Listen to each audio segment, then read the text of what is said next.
바쁜 아침 이것만 알아야 된다. 여러분들께 엄선해서 뉴스를 전해드리는 그런 시간이죠. 듣기만 해도 이해가 쏙쏙 되는 뉴스픽 시간입니다. 오늘은 박용준 기자와 함께하겠습니다. 어서 오십시오. 네, 안녕하세요. 한동훈 비대위원장, 비대위원을 누구를 꾸릴 것인가 꾸리기 전부터 엄청나게 궁금해했었습니다. 많은 결과론적으로는 시끌시끌합니다. 게다가 역시 인사는 한동훈이다.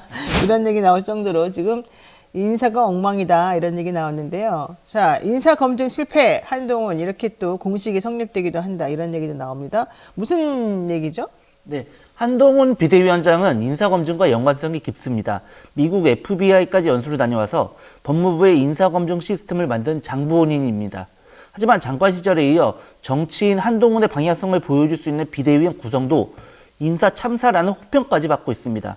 문제는 한동훈 비대위원장이 공들여 임명한 운동권 저격수 민경훈 전 비대위원이 단 하루 만에 사퇴하면서 발생했습니다.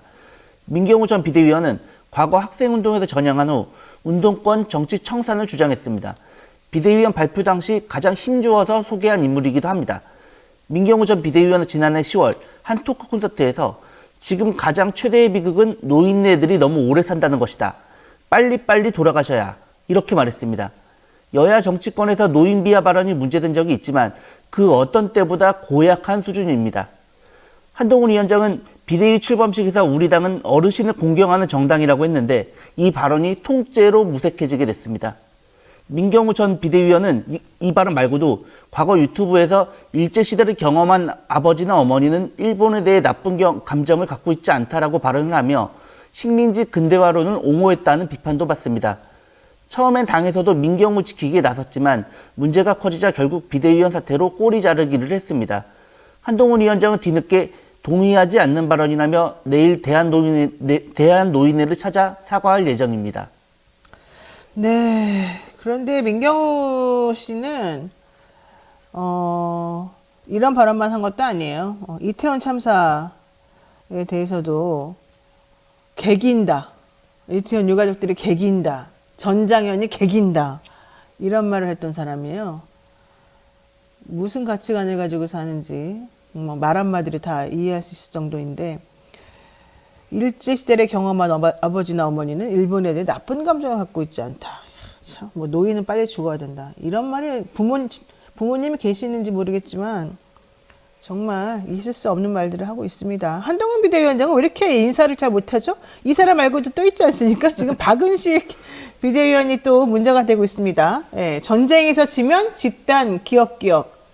집단 기억. 이게 무슨 뜻인지 이게 페미니즘 논란하고 연결된다 이런 주장 나오는데요. 정말 이 얘기 듣고 저는 깜짝 놀랐습니다. 이게 정말 정상적인 사람이 할 수 있는 사고방식인지 이게 할 수 있는 말인지 이런 사람을 검증 하나도 안 하고 이렇게 비대위원으로 뽑아도 되는 건지. 자, 무슨 뜻입니까? 이 말은 또. 네, 집단 기억. 이건 전시에서 벌어지는 전시 강간을 의미합니다. 국제형사재판소 ICC는 1998년 전시 강간을 전쟁 범죄로 규정한 바 있습니다. 박은식 비대위원은 과거 군가산점 위헌 판결과 관련해 페미니즘을 비판하며 전쟁이 지면 전시 강간이 일상화되는데 페미니즘이 무슨 의미냐 이런 내용으로 글을 작성했습니다. 또한 남성의 소득에 따라 혼인율이 높아지는 자료를 거론하며 결혼과 출산의 주된 결정권자는 남자라고 주장해 여성 비하 논란에 휩싸이기도 했습니다. 이에 대해 박은식 비대위원은 사과 의사를 밝히긴 했지만 추가 조치는 없습니다. 당에서는 출산 장려 정책이 여러 명에게 돌아갔으면 하는 취지에서 작성한 글이라며 옹호하기도 했습니다. 야당에서는 박은식 비대위원도 마찬가지로 자진 사퇴해야 한다고 촉구하고 있는데요. 특히 한동훈 위원장을 향해 부실 검증으로 막말 극우 인사들을 앉히곤 침묵하고 있다고 날을 세웠습니다. 강선우 민주당 대변인은 이것이 5천만의 언어로 말하겠다던 한동훈 비대위원장이 동료 시민을 대하는 태도라고 비판했습니다. 이분은 의사 아닙니까? 이분이 얘기한 거 여러분 아시죠? 전쟁에 지면 전시 강간이 일상화됐는데 페미니즘이 무슨 의미냐? 남성의 소득에 따라 혼인율이 높아진다. 이 자료를 봐라. 결혼과 출산의 주된 결정권자는 결국 남자 아니겠느냐? 근데 당에서 출산 장려 정책이 여러 명에게 돌아갔으면 하는 취지에서 작성한 글이다? 연결이 지금 되세요, 여러분들은? 난 도대체가 무슨 말 하는지를 이해할 수가 없는데 이분이 왜 이런 말을 하는지, 이게 지금 한동훈 비대위원장이 제대로 검증하신 건 맞을까요? 하도 어이가 없어가지고 좀 웃음밖에 안 나오는데요. 야, 이거 정말 이해가 안 갑니다. 이게 대통령하고 가장 친하다는, 대통령하고 가장 정말 멋지다는, 멋지다는? 안 맞네요. 예, 대통령하고 가장 마음이 잘 맞는다는 비대위원장이 5천만의 언어로 말한 바로 그 내용이 아니겠습니까? 네, 결국 아주 너무 시끌시끌한데, 이 사람 사퇴하는지 안 하는지 좀 봐야 될 것 같고요. 공관위원장도 지금 인사가 아직 안 돼 있는 거죠? 공관위원장 인사가 이번 주에 있을 걸로 보이는데요. 한동훈 비대위원장이 어제 인선 기준을 밝혔습니다. 공천하는 과정이 공정하고 멋져 보여야 한다. 내용이 이기는 공천이어야 한다. 이렇게 말을 했는데요. 공관위원장 후보로는 김한길 국민통합위원장, 김병준 전 비대위원장, 안대희 전 대법관, 임요한 전 혁신위원장, 황정근 전 국민의힘 윤리위원장, 이명재 전 검찰총장 등이 거론되고 있습니다. 비정치인의 깜짝 발탁 가능성도 있습니다. 근데 이미 비대위원 구성부터 중도층을 아우를 민생경제 전문가 한 명 없이 운동권 청산에 올인했다고 지금 얘기가 나오고 있거든요. 그러니까 한동훈 호는 중도 확장이나 민생경제보다 지지층 결집으로 색깔을 분명히 하고 있습니다. 그렇기 때문에 공관위원장 역시 윤심과 크게 각을 세우지 않는 인물이 우선이지 않겠냐, 이런 관측이 나오고 있습니다. 한동훈 비대위원장은 오늘부터 대전, 대구, 광주, 청주, 수원, 춘천으로 이어지는 전국 신년 인사회 투어에 나섰는데요. 지역에서 생생한 소리를 듣고 오겠다는 입장인데, 비대위원장 인사 실패로 주춤했던 기세를 다시 살리기 위한 전국 투어 아니냐, 이런 비판의 목소리가 제기되고 있습니다. 네. 닉네임 자기가 뱉은 말에는 책임이 따른다. 정말 좋은 닉네임인데요. 예, 이 닉네임 쓰시는 분께서 안녕하세요, 영친입니다. 2024년 갑진년 한 해에는 모두들 건강 회복하고 하시는 일들 잘 되시길 바라겠습니다. 말씀하셨는데 닉네임이 하도 좋아서 제가 한번 소개해드렸습니다. 자, 두 번째 이슈도 보겠습니다. 결국 총선 앞두고 헬리콥터 돈살포가 지금 진행되고 있다, 이런 얘기입니다. 네, 무슨 얘기입니까? 이게 뭐 여당이 정권을 잡든 이제 야당이 정권을 잡든 이렇게 현금을 살포하는 일은 하면 안 되는 건데요. 어제 새해 첫날을 맞아 이제 최상목 경제부총리가 홍대에서 상임대가 간담회를 가졌습니다. 이 자리에서 최 부총리가 한 얘기가 올해 확보한 예산 2,520억 원을 반영해서 1분기 중으로 영세 소상공인 약 126만 명에게 1인당 20만 원씩의 정기요금 감면 혜택을 지원하겠다, 이렇게 밝혔습니다. 온누리 상품권 발행과 사용처를 늘리고 소상공인 지원 사업의 상반기 집행률을 높이겠다, 이렇게 강조한 상황인데요. 최 부총리는 최근 경제 회복 조짐이 서서히 나타나고 있으나 소상공인 체감 경기는 여전히 어렵다. 소상공인 부담 경감을 위해 정책적 노력을 강화하겠다, 이렇게 설명했습니다. 온누리 상품권 원래 안 한다고 막 그랬다가 민주당에서 안 된다 해가지고 지역 예산 관련해서 좀 돈 조금 늘리고 막 이랬던 거 아닙니까? 지역 상품권. 지역 상품권입니까? 예. 자, 결과론적으로 결국 126만 명한테 20만 원에서 준다는 거는 포퓰리즘의 전형이기도 하고, 또 소상공인 부담 경감을 줄여준다고 하면서도 상당히 조금 뜨악한 그런 정책이다. 이건 아무래도 총선 노리고 한 거 아니냐, 이제 이런 의문들이 생기는 말이에요. 이게 무슨 의미인가? 예전에 이렇게 한꺼번에 많은 사람들에게 혜택 준 적은 없잖아요. 그렇죠. 예. 이제 특이합니다. 자, 어떻게 되는 거죠, 구체적으로? 네, 이번에 이제 소상공인 정기요금 특별 감면을 살펴보면요. 이번에 일회성으로 실시되는 정책입니다. 네. 작년 11월에 국민의힘 측의 제안으로 올해 예산은 포함됐는데요. 불황에 허덕이는 소상공인 지원이라 명분은 있는데 그 시기의 적절성 그리고 효과가 문제될 수 있습니다. 일단 중위 매출의 50%, 그러니까 매출의 절반을 못 미치는 소상공인이 대상인데 범위 자체가 너무 넓습니다. 그리고 이들에게 고지된 전기요금에서 20만 원만큼을 받지 않겠다는 건데, 소상공인 1인당 평균 전기요금이 연간 약 150만 원 정도 됩니다. 그러면 연간으로 따지면 평균 13.3%의 감면받는 셈인데요. 근데 이게 감면받는 입장에서 당연히 고맙다고 할 수 있지만, 지금 이 소상공인에게 닥친 불황이 연간 20만 원으로 극복할 수 있는 수준이냐, 이거는 살펴볼 필요가 있습니다. 또 다른 문제는 또 시기입니다. 지금이 총선 전국인데 100만 명이 넘는 소상공인에게 현금성 지원을 한다는 자체가 총선용이라는 비판을 피하기 어렵습니다. 이런 걸 여당에서는 헬리콥터로 현금을 살포한다, 이렇게 말합니다. 2020년 총선을 앞두고 이뤄진 코로나19 재난지원금 지원을 비판하며 여당에서 만든 말입니다. 당시 코로나19가 급속도로 번지면서 전 세계적으로 경기가 얼어붙었는데요. 미국의 트럼프 정부도 우리 문재인 정부도 여러 차례에 걸쳐 재난지원금을 지급했습니다. 그러자 국민의힘은 추경 편성에 반대하며 헬리콥터식 현금 살포라고 비판했습니다. 당시 이제 국힘 측의 반대 워딩을 살펴보면 코로나19를 핑계 삼아 헬리콥터에서 세금을 뿌리듯 선시험을 쓰겠다고 한다. 재난지원금이 아니라 재앙지원금. 돈을 푸는 것은 코로나19 감염을 확산시키자는 것이냐. 이런 발언들이 쏟아졌습니다. 아, 그랬군요. 그러니까 항상 돌아오는 것 같아요. 옛날에는 본인들이 야당일 때는 또 막 아니라 그랬다가 이제는 또 여당 되니까 또 그보다 더 심하게 하고 그래도 그 당시에 재난지원금은 코로나라고 하는 특수성이 있었었는데 이제는 코로나도 다 지나가고 상당히 경기가 회복되어야만 하는 그런 상황인데 회복 안 되면서 또 이런 정책을 또 펼치는군요. 우리 국민들이 현명해야 될 것 같습니다. 20만 원 감면받고 표를 내주겠느냐 이런 취지의 지금 댓글들이 많은데요. 표 하나의 값이 얼마일까요? 네, 박용진 기자 수고 많았습니다. 네, 감사합니다. 오늘 아침 이것만은 꼭 알아야 된다. 여러분들께 엄선해서 내용을 대신해서 정리해 드립니다. 뉴스픽 전해드리는 그런 시간인데요. 오늘은 이진한 뉴스토마토 기자와 함께하겠습니다. 어서 오십시오. 네, 안녕하세요.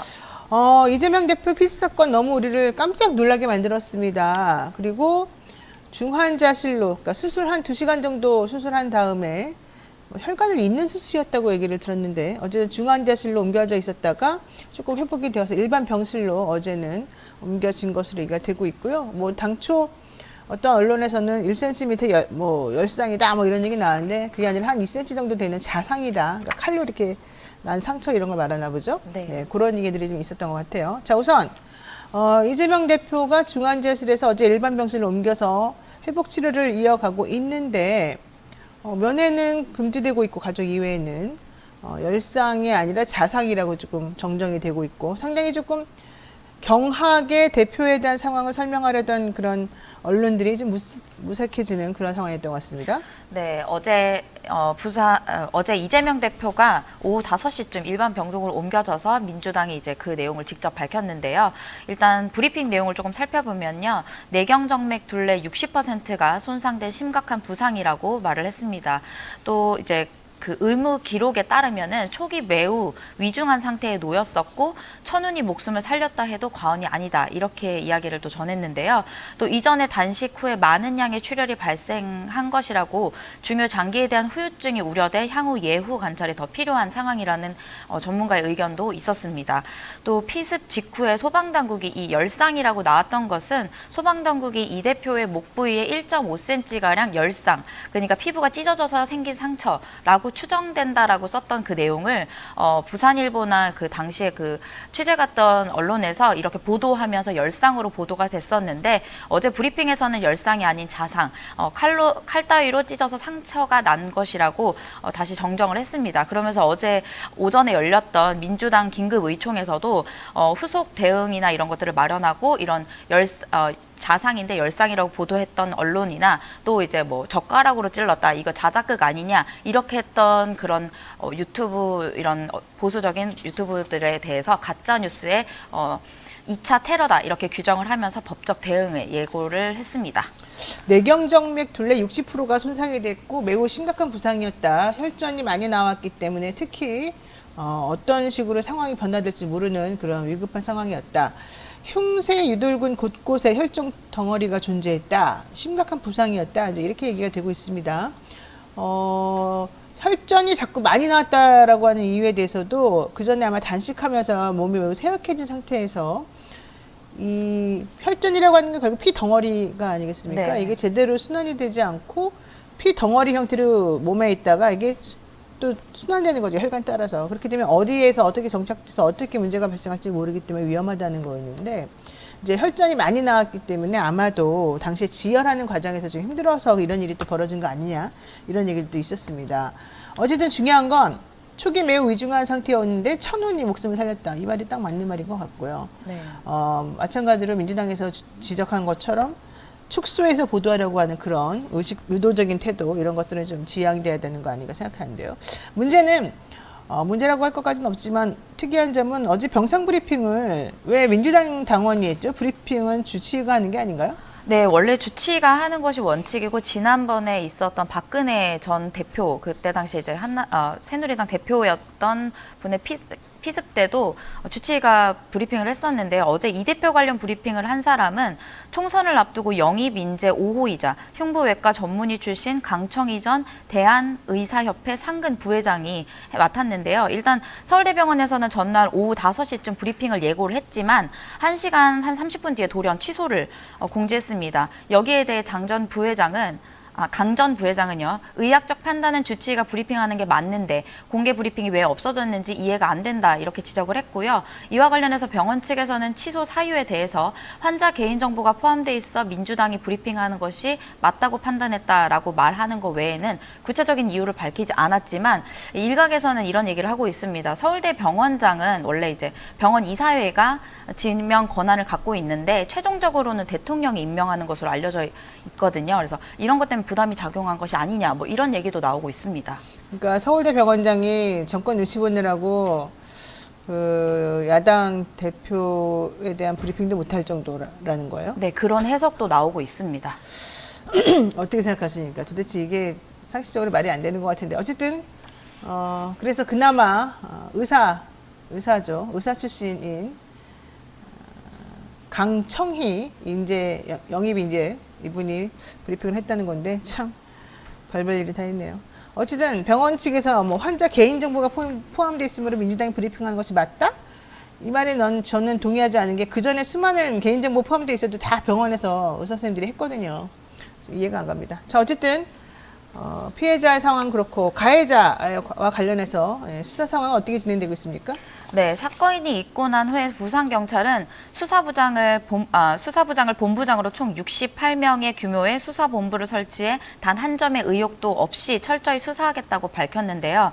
어제 알려진 바로는 이원석 검찰총장의 지시에 따라서 이 대표 피습 사건 관련한 특별수사팀을 구성했는데 특별수사팀 팀장에는 박상진 1차장, 주임검사는 김형원 공공수사부장이며 공공수사전담부서와 강력사건수사전담부서 4개의 검사실로 꾸렸습니다.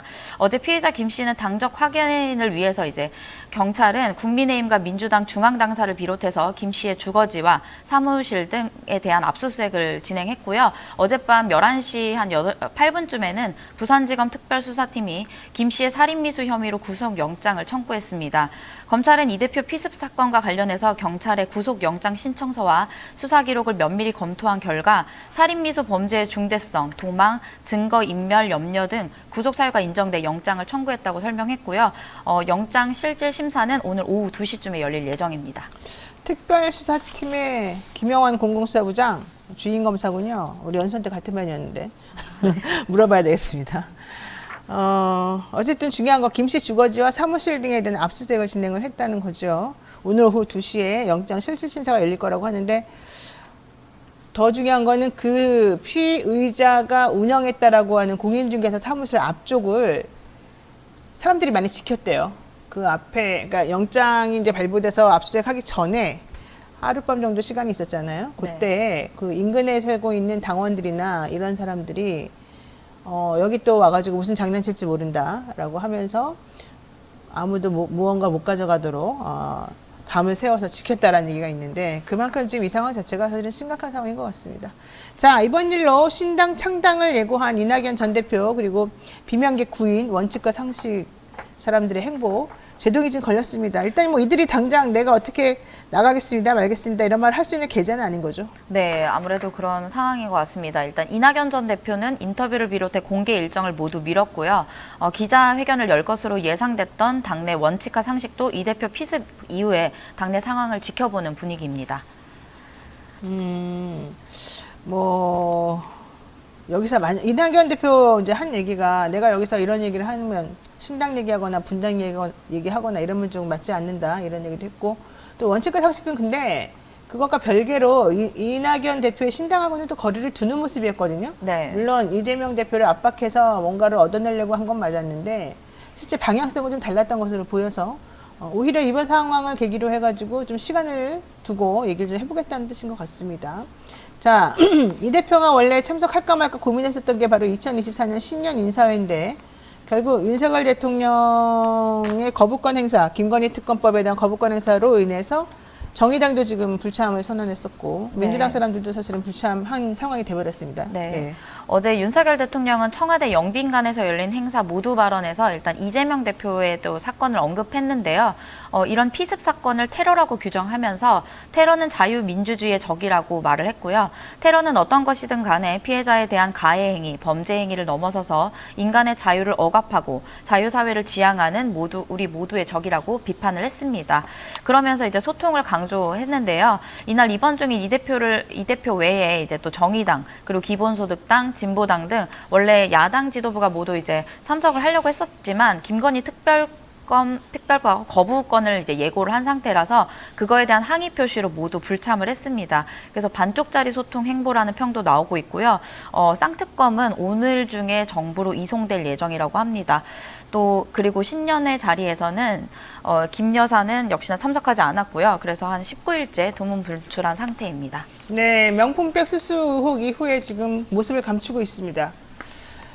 대통령 부인이 어쩔 때는 너무 활동을 막 외부적으로 많이 하다가 어쩔 때는 또 팍 들어가 있다가 이건 너무 이상한 것 같아요. 만약에 활동을 정말 하고 싶으면 공식적으로 어떤 그 본인을 보좌하는 사람들을 공식적으로 두고 실질적으로 일관적인 행동을 해줘야지. 본인에 대한 부정적이고 부당한 행위와 관련된 얘기들이 나오면 쏙 들어갔다가 그런 행동은 또 좀 사람들이 잊어버릴 것 같으면 또 막 나와가지고 이런저런 활동하다가 이거는 국격에도 맞지가 않고 그 대통령의 부인으로서의 행동, 품위 유지에도 안 맞습니다. 본인의 행동에 대한 책임이 전혀 없는 그런 모습이거든요. 옳지 않습니다, 김건희 여사님.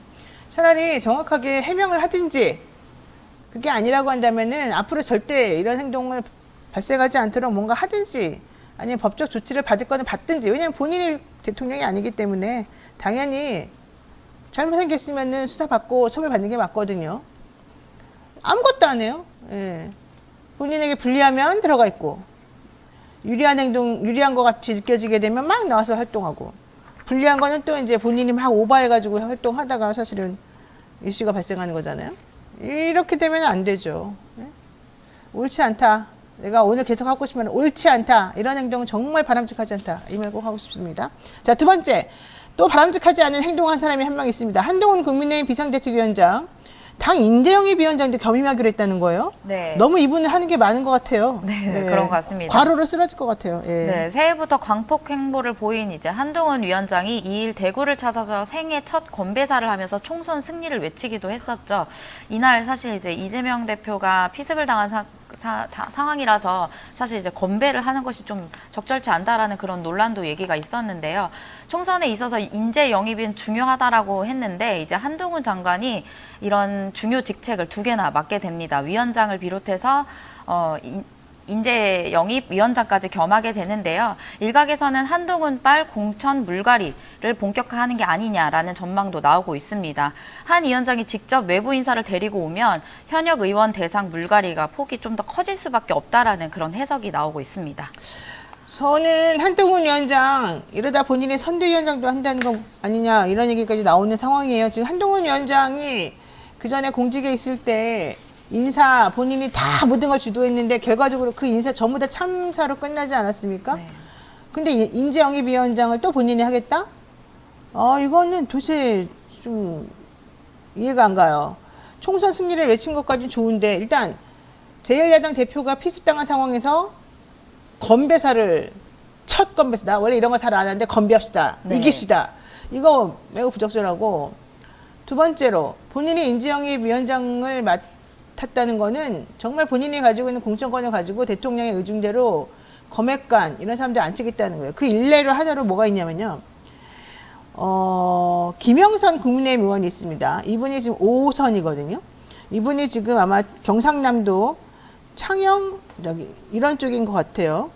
이 사람이 5선 의원인데 정치자금법 위반으로 지금 검찰에 수사 선상에 올랐다는 겁니다. 창원이네요, 창원.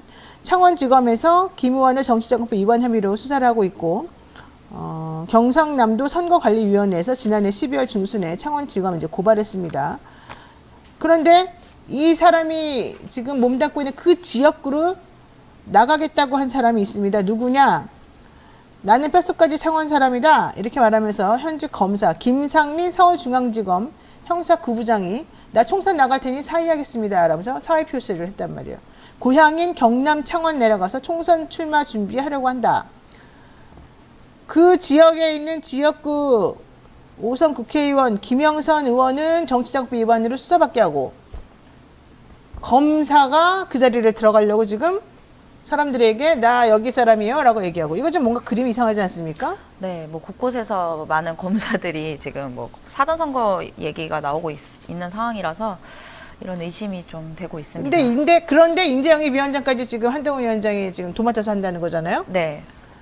아, 도대체 이 뭐라고 해석을 해야 될지 모르겠네요. 자, 그리고 동료 시민, 한 위원장이 시민도 아니고 동료 시민이라고 막 말하는 게 또 있어요. 네. 왜 동료 시민이라고 하는지 시민도 아니고 좀 이상한 화법을 많이 구사하는 것 같은데 현실적으로 좀 이해가 안 가기도 하고요. 노인 비하 발언으로 비대위원 민경호 전 비대위원이 사퇴를 했습니다. 네. 결과적으로는 노인을 찾아가가지고 한동훈 위원장이 사과를 했는데 이게 예전에 민주당의 김은경 네. 혁신위원장이 사과했을 때하고의 태도가 매우 달랐다면서요? 네. 네. 어제 한 위원장이 서울 용산구 대한노인회 중앙회를 찾아서 처음 출범하는 과정에서 본의 아니게 마음 아프게 해드린 점에 대해서 제 책임이고 제가 정말 죄송하다는 말씀을 어르신들께 드린다라고 말을 했더니요. 이제 김호일 대한노인회장은 정부 수립 이후 6.25 전쟁이 터져서 폐허의 잿더미가 된 나라를 한강의 기적을 이뤄 경제 10대 강국을 만든 노인한테 공을 치하하고 상을 줘야 할 텐데 그런 노인을 빨리 죽으라고 하면 그게 벼락 맞아 죽을 놈 아니냐 이렇게 말하면서 어떻게 그런 사람을 뽑았냐 이렇게 질책을 했더니 이제 이렇게 사과를 한 것인데요. 그러면서 이제 지난해 8월에 당시에 김은경 민주당 혁신위원장이 노인 비하 논란으로 당시 김 위원장이 면전에서 이제 찾았을 때 노인회를 찾았을 때는 면전에서 사진을 손에 쥐으면서 치고 그런 격노했던 모습과 좀 사뭇 달랐습니다. 그러면서 사실상 이제 간접적으로 자신들은 국민의힘을 지지했다라는 내용도 조금 나왔었는데요.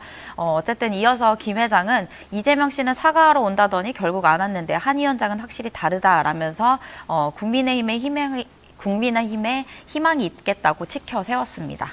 네, 대한노인회는 역시 한동훈 다르네. 네. 희망이 있네.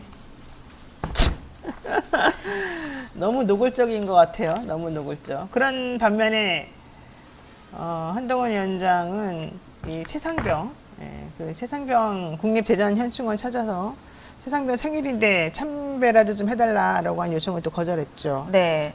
사실 영상을 준비했었는데 저작권 문제로 보여드리진 못하는데요. 지난 2일에 한 위원장이 국립대전현충원을 찾았고 여기에 있었던 해프닝이 좀 뒤늦게 알려졌는데요.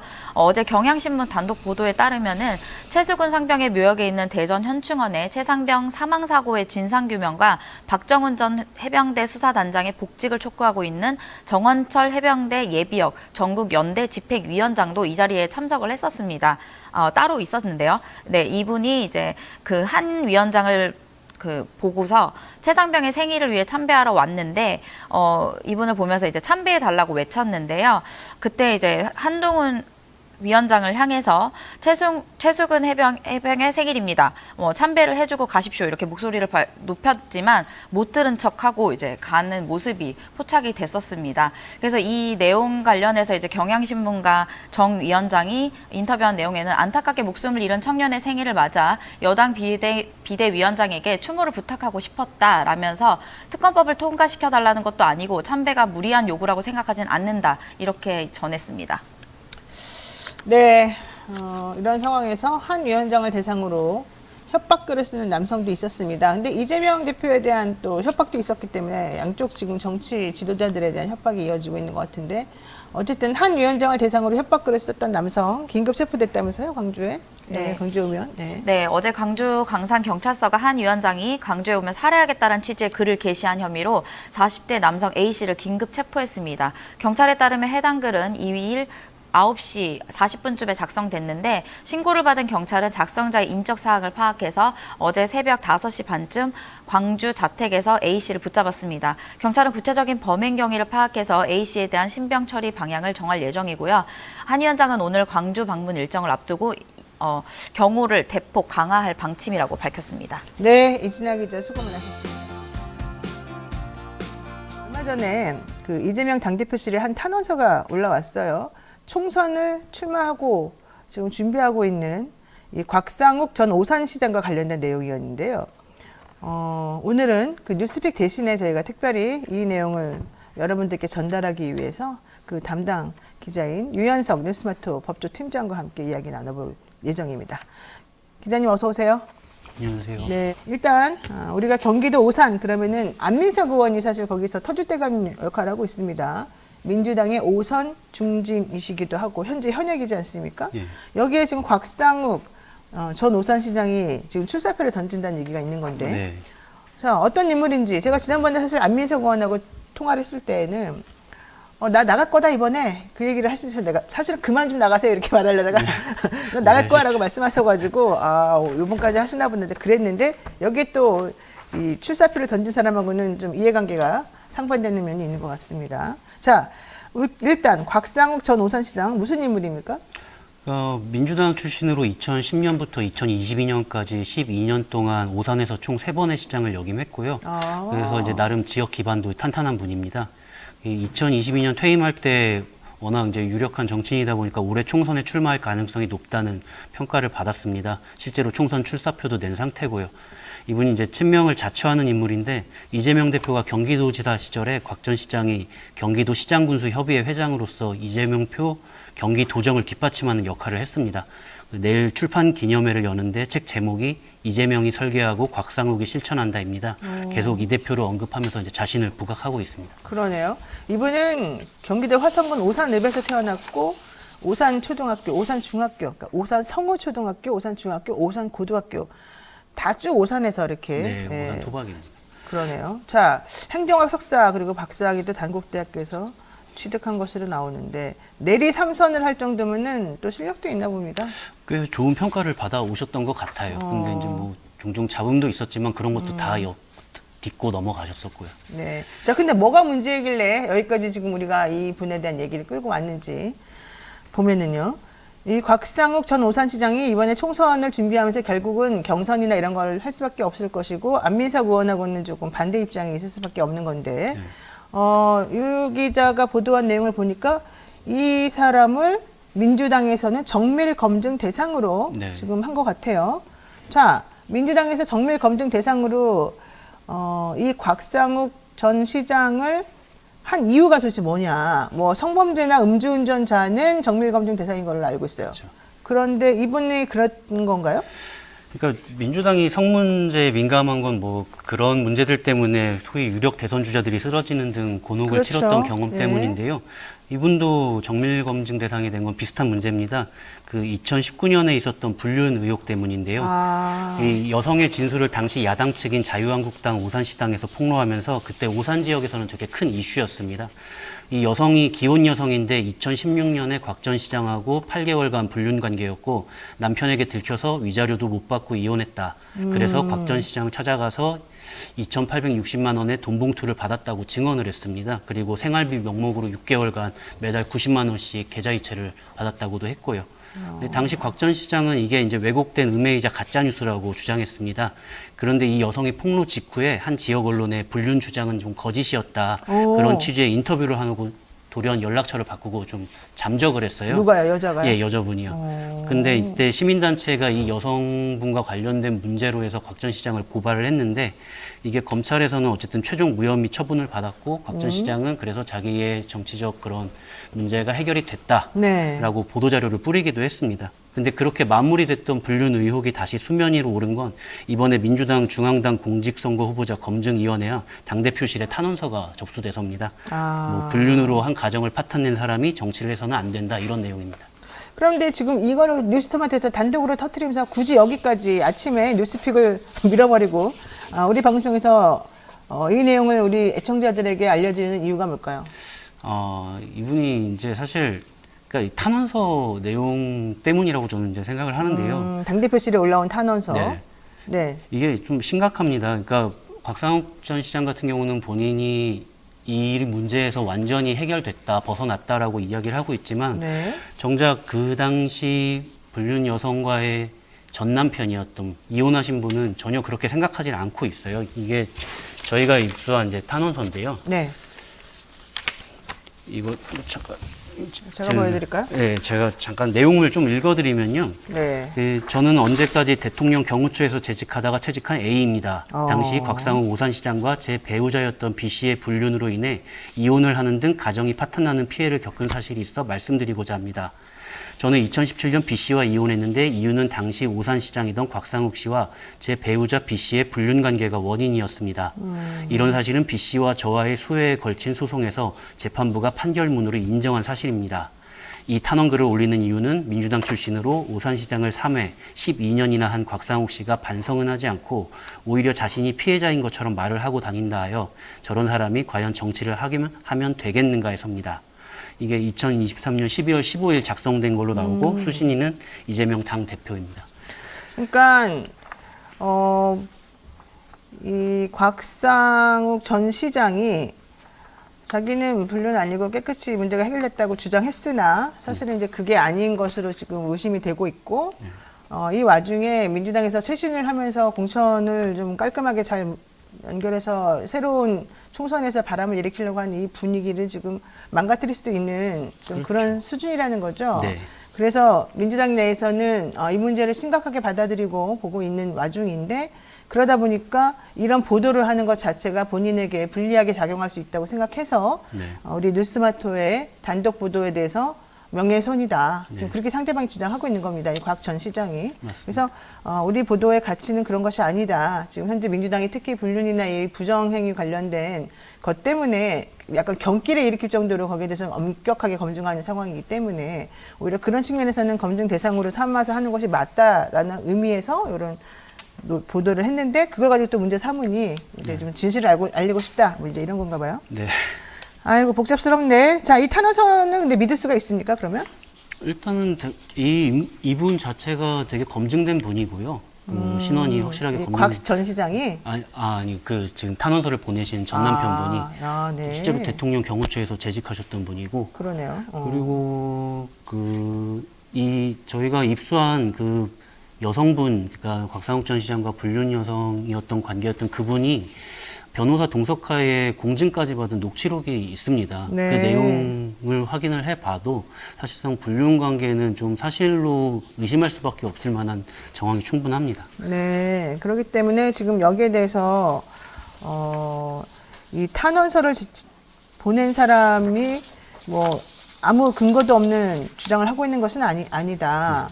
그러면 당대표실에서는 그럼 어떻게 이 탄원서에 대해서 처리를 어떻게 한다는 거예요? 일단 아직 당대표실까지는 어떻게 하겠다라는 입장을 저희가 확인하진 못했고요. 아직도 네. 이제 검증위에서 검증 단계에 있는 상황이고 여전히 뭐 아직도 검증 단계에 있는 걸로 알고 있습니다. 근데 어쨌든 이 사람은 이거 이외에도 또 제주도 접대 골프를 시장 재직 시절에 여성을 동행해서 또 쳤다 뭐 이런 얘기도 나온다는 거예요? 예, 이제 사실 이 불륜 의혹과는 좀 예전 일이고 저희가 이제 최근에 취재하게 되면서 알게 된 건데 이분 곽상욱 전 시장이 이제 건설업자로부터 제주에서 2박 3일 골프 접대를 받았다는 의혹입니다. 네. 이게 2022년 1월에 간 거니까 삼선시장 퇴임을 앞둔 한 5개월 정도 앞둔 시점입니다. 곽 전 시장하고 건설업자를 포함한 남자 4명 그리고 네. 여성 4명이 함께 갔습니다. 이 여성들은 배우자들이 아니었고요. 이 8명은 초호화 프라이빗 리조트 객실 4개를 빌려서 숙박을 했는데요. 제보자는 남녀가 한 쌍씩 방을 썼다라고 하는데 이건 제보자가 직접 본 게 아니어가지고 좀 아직 확신하기는 좀 어렵고요. 곽 전 시장은 취재진한테는 남자 둘둘, 여자 둘둘 이렇게 동성끼리 묵었다고 해명을 했고요. 제가 여기가 어떤 데인지 궁금해가지고 제주로 직접 취재를 갔었는데요. 네. 해당 리조트는 이제 약 37평으로 4인 가족이 묵을 수 있는 곳입니다. 네. 방이 2개고 큰 거실이 하나 있고 각 방에 더블 사이즈 침대 1개, 싱글 사이즈 침대 2개가 있고 욕실도 방마다 있고요. 근데 리조트 홈페이지 보면 1박에 80만 원이 나옵니다. 네. 골프도 이제 이틀간 친 걸로 나오는데 이런 숙박비와 골프장 이용료를 직접 낸 게 아니라고 하면 최소 수백만 원의 접대를 받은 것으로 추정됩니다. 곽 전 시장은 이제 n분의 1로 결제를 했다고 반박을 했고요. 취재진이 그럼 그 결제한 내역을 확인할 수 있는지 물었는데 거절했습니다. 그리고 곽 전 시장하고 동행했던 남성에게도 물었는데 그분도 결제는 n분의 1로 했다고 했지만 그거를 입증할 증거를 요청하니까 보내주겠다고 해놓고는 일주일 넘게 보내주지 않아서 이제 그 당시에 저희가 기사를 내보냈습니다. 그러니까 결과적으로는 곽 전 시장이 건설업자나 인테리어업자와 같이 어떤 유착관계가 있는 것 같다. 예. 골프 접대 내지는 리조트 접대와 같은 그런 뇌물을 수수한 거 아니겠느냐. 이제 이런 의심이 있어서 이 취재를 하다 보니까 그런 내용들 좀 우리가 확인을 하게 되었다. 네. 이런 얘기인 것 같고요. 그렇지만 검찰에서는 전부 다 무혐의 처리된 거 아니에요? 그러니까 검찰은 이분이 이제 뭐 개발 네. 인허가와 관련돼서 많이 소송을 당했었는데 네. 대부분 무혐의가 거의 다 무혐의가 됐고요. 네. 이 여성분하고 관련된 거는 제3자 뇌물공여건이라는 건데 이 여성 진술 중에 곽 전 시장이 원래 자기한테 계속 매달 90만 원씩을 보내준다고 하다가 총 그 당시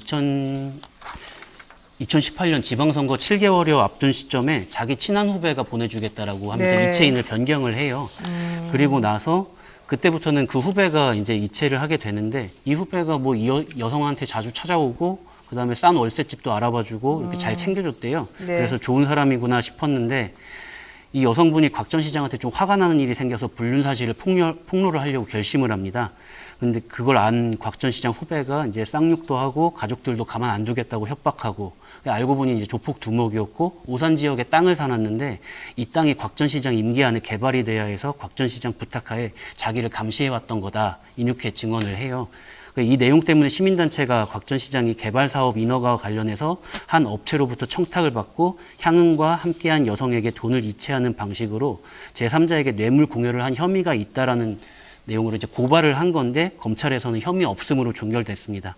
그러니까 인허가와 관련된 그 제3자 뇌물 공여에 대한 무혐의지 불륜에 대한 뭐 무혐의는 아닙니다. 그러니까 어쨌든 중요한 거는 곽 전 시장 쪽에서는 나 전부 다 무혐의 받았고 다 문제 끝났고 그건 오해에서 비롯된 것이다. 그런데 왜 뉴스토마토가 굳이 이렇게 확인되지도 않은 사실에 대해서 함부로 보도를 해서 내 명예를 실추시키느냐 이제 이게 얘기인 것 같고 여기에 대해서 우리 회사에서 주장하는 거는 어쨌든 지금 현재 공천 단계에 있기 때문에 그런 과정 중에서 후보를 검증하는 건 당연한 것이고 후보 검증 당시 확인된 내용들이 이러이러하다는 걸 알리는 것은 필요하다.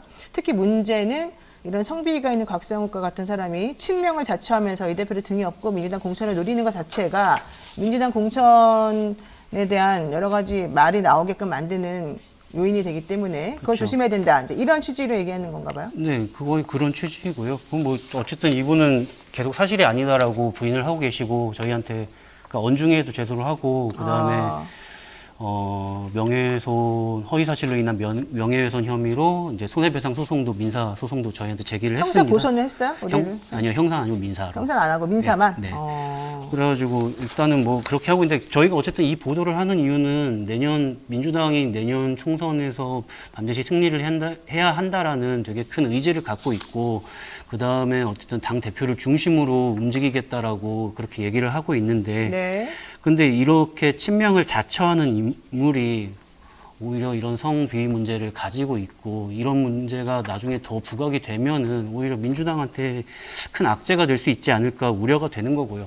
본인은 자기의 명예가 훼손됐다라고 하는데 저는 오히려 이분이 이런 식으로 활동하시는 게 이 대표의 명예나 아니면 뭐 민주당 당의 총선 승리를 바라는 당원들의 명예를 훼손하는 게 아닌가라고 생각하고 있습니다. 그래서 제대로 된 보도를 하고 후보들 검증 작업 같은 거를 지금 같이 하고 있는 중인데 이거를 또 못하게끔 민영사적으로 압박하고 막 이러는 것은 부당하다. 네. 이렇게 지금 얘기하시나 봅니다. 알겠습니다. 네, 오늘 여기까지 이현석 기자하고 얘기는 들어봐야 될 것 같고요. 만약에 사실 지금 뉴스토마토에서 나온 기사들 가지고서 형사고소하거나 민사적으로 손해배상 청구 소송하는 경우가 꽤 있습니다. 네, 맞죠. 지난번에 천공 얘기도 그랬고 뭐 부승찬 대변인 얘기도 그랬었었고 그리고 막 그런 걸 이유로 해가지고 그러니까 대통령실에서는 취재도 못하게 하고 들어가지도 못하게 하는 또 일이 아직까지도 벌어지고 있고 그래서 저희는 취재권을 보호하기 위해서라도 우리들이 정당한 취재 활동할 때는 이런 식으로 외부적인 압력이나 이런 것들은 좀 없었으면 좋겠다는 차원에서 저희들이 좀 알려드리는 겁니다. 네, 어쨌든 만약에 잘못 보도한 게 있으면 사과를 해야 되고 그렇지 않다면 보도권을 침해하거나 이러지 않았으면 좋겠다는 게 요점인 것 같아요. 네. 네, 자 오늘 이현석 기자 수고 많으셨습니다. 고맙습니다.